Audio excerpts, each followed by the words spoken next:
السلام علیکم دوستو، کیسے ہیں آپ سب؟ میں زبینہ فیاض ایک بار پھر آپ کے ساتھ میں لے آئی ہوئی ایک اور چھوٹا سا پیارا سا ناول سیم رائٹر کا، اور آئی ہوپ آپ کو ان کی کہانیاں ضرور اچھی لگی ہوگی۔ تو آپ پلیز انہیں سپورٹ کریں۔ مصنفہ سائرہ عباسی بہت اچھا لکھتی ہے، بہت پیارا لکھتی ہے، نیو رائٹر ہے، تو پلیز سپورٹ ضرور کریں اور ان کے ناولس اپنے کانٹیکٹس میں ضرور شیئر کیا کریں۔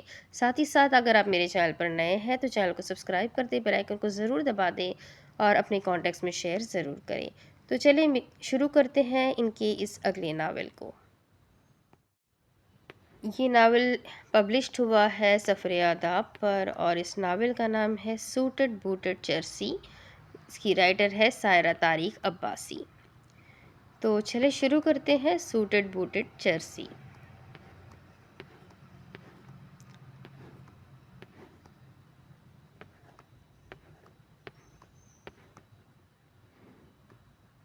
ایک ضروری ہدایت ہے کہ بھئی رائٹر کی مرضی سے ہی آپ نے اس ناول کو پڑھنا ہے، یا آپ اس ناول کا استعمال کر سکتے ہیں کسی بھی دوسرے سوشل میڈیا پلیٹ فارم پر۔ تو ان کی اجازت بہت ضروری ہے، اور الحمدللہ مجھے انہوں نے خود اپنی ناول دی ہے، سو تھینک یو سو مچ سائرہ عباسی۔ تو انشاءاللہ شروع کرتے ہیں اس ناول کو ہم۔ لیگل ہے بھائی، لیگل ہے، پینے کا پورا حق ادا کرے برخوردار۔ رومان صاحب بات کو دوہری چال دیتے ہوئے میرے سرہانے آ کھڑے ہوئے، ناک پر رومال رکھے گزری نظروں سے میری طرف ٹکٹکی جمائے دیکھنے لگے۔ میں جو کہ صبح کی چمچماتی دھوپ کو رات کی رانی محسوس کر رہا تھا، سورج مجھے چودھویں کے چاند جیسا خوبصورت دکھائی دے رہا تھا، سٹی نالا مجھے کسی فائیو سٹار ہوٹل کے جیسا سکون بخش رہا تھا، کیچڑ مجھے ململ کا بستر لگ رہا تھا، اور نالے کے گرد کچرے کا ڈھیر اور اس کی بدبو مجھے جانان پرفیوم کی جیسی بھلی لگ رہی تھی۔ آس پاس کا شور شرابہ کسی میوزک گالا کا سماع لگ رہا تھا، یوں کہہ لیجئے کہ خود کو نیو یارک میں پڑا ہوا محسوس کر رہا تھا کہ اگلے ہی لمحے رومان صاحب کا زوردار تماچا میرے گال پر آ بجا، جس نے مجھے دن میں تارے بھی دکھا دیے۔ ایک لمحے کے لیے چرس کا نشہ جس سے چھو منتر ہو گیا تھا۔ ذرا سنبھلا تو ہلکی آنکھ کھول کر رومان صاحب کی جانب دیکھا۔ ارے بھائی، اتنے پرسکون ماحول میں تو زندگی بسر کر رہا ہوں، ایسے میں آپ کہاں سے جلوہ فرما ہو گئے؟ میں نے ذرا خود کو سنبھالنے اور عقل مند ثابت کرنے کی کوشش کی تو اگلے ہی لمحے رومان صاحب کا ہاتھ میرے گریبان تک پہنچ چکا تھا۔ مرتا کیا نہ کرتا، رومان صاحب کے ہاتھ جو لگ گیا تھا۔ اٹھ جاؤ میرے چرسی یار، آپ نے آج ہماری اچھی طرح ناک کٹوا دی برخوردار۔ رومان صاحب نے نخوت کا اظہار کیا تھا۔ رومان صاحب میرے جگری یار ہونے کے ساتھ ساتھ بڑے حاجی نمازی بھی تھے، ہر وقت دین دھرم پر لمبی چوڑی داستانیں بیان فرمایا کرتے تھے۔ جیسے تیسے مجھے سٹی نالے کے ڈھیر سے اٹھا کر گھر کی جانب چل پڑے۔ ویسے بھائی، آپ نیو یارک کیسے پہنچ گئے؟ میرا پیچھا چھوڑ بھی دیا کرے۔ میں چرس کے نشے میں لنگڑاتا ہوا رومان صاحب کے کندھے کا سہارا لیے ان سے پوچھ رہا تھا۔ جی زبیر بھائی، آپ کا قصور نہیں ہے، دراصل آپ نے وہاں کی پیداوار کو گلے سے لگا رکھا ہے، اس لیے آپ کا خود کو نیو یارک میں محسوس کرنا بنتا ہے۔ ارے کیا خوب نظارہ ہے یہ! بلی بھونک بہت رہی ہے، اسے سمجھائے یہ کتوں کے کام ہوتے ہیں۔ رومان صاحب نے میری بات کا بڑی سنجیدگی سے جواب دیا۔ بھائی صاحب، بلی کو سمجھانے کے لیے اسے بھی وہ سوغات پلانی پڑے گی جو آپ نے پی ہے۔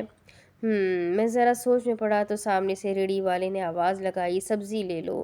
میری کانوں میں آواز ذرا بدل کر آئی تو میں نے رومان صاحب کے موڈ کا لحاظ کیے بغیر پوچھ لیا، ارے کون مر گیا بھائی؟ کس کے جنازے کا اعلان ہو رہا ہے؟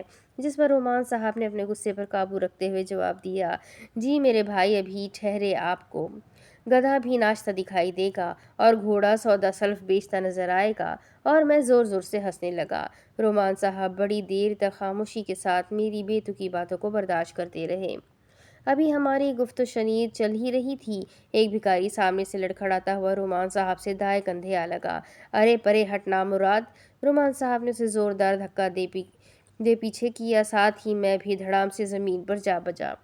رومان صاحب جو کہ پہلے ہی غصے میں تھے، ایک اور بھکاری جس نے میری طرح ہلکا سوٹا لگایا ہوا تھا وہ بھی آ ٹکرایا۔ آہ چاچا، کیسے ہم غریبوں کو پٹاخ رہے ہو! ایک کندھے کا سہارا ہی تو لے رہا تھا، نشئی بھکاری نے آنکھیں ملتے ہوئے رومان صاحب کو کہا۔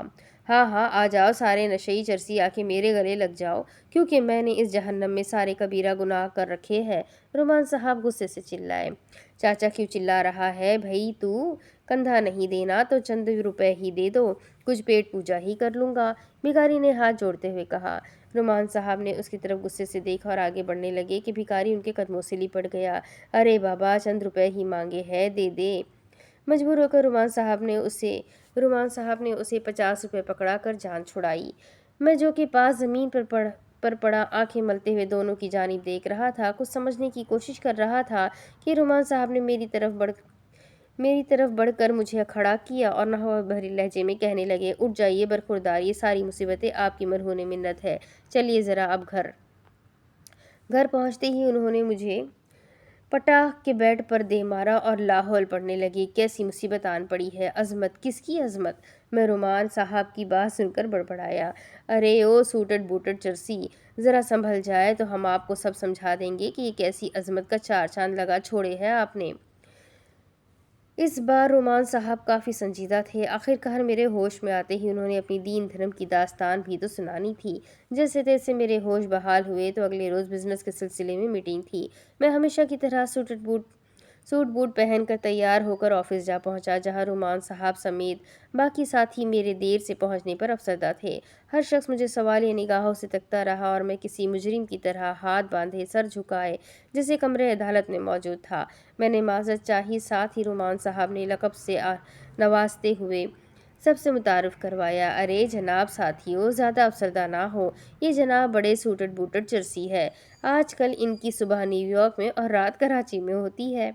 رومان صاحب نے بنا کسی رفاقت کا لحاظ رکھتے ہوئے میرے لیے آفس کے ماحول کو کمرے عدالت بنا دیا تھا اور میں کسی مجرم کی طرح ہاتھ باندھے سر جھکائے کھڑا تھا۔ بالآخر میں نے معذرت چاہی، جس پر رومان صاحب اور باقی ساتھیوں کی جانب سے بڑی دیر بعد خوش آمدید جیسی اچھی خبر بھی میرے کانوں میں پہنچ گئی تھی۔ دراصل یہ چرس میری زندگی کا سب سے پہلا نشہ تھا جو ایک چرسی ساتھی کے کہنے پر ذرا اس کو کرنے کو آزما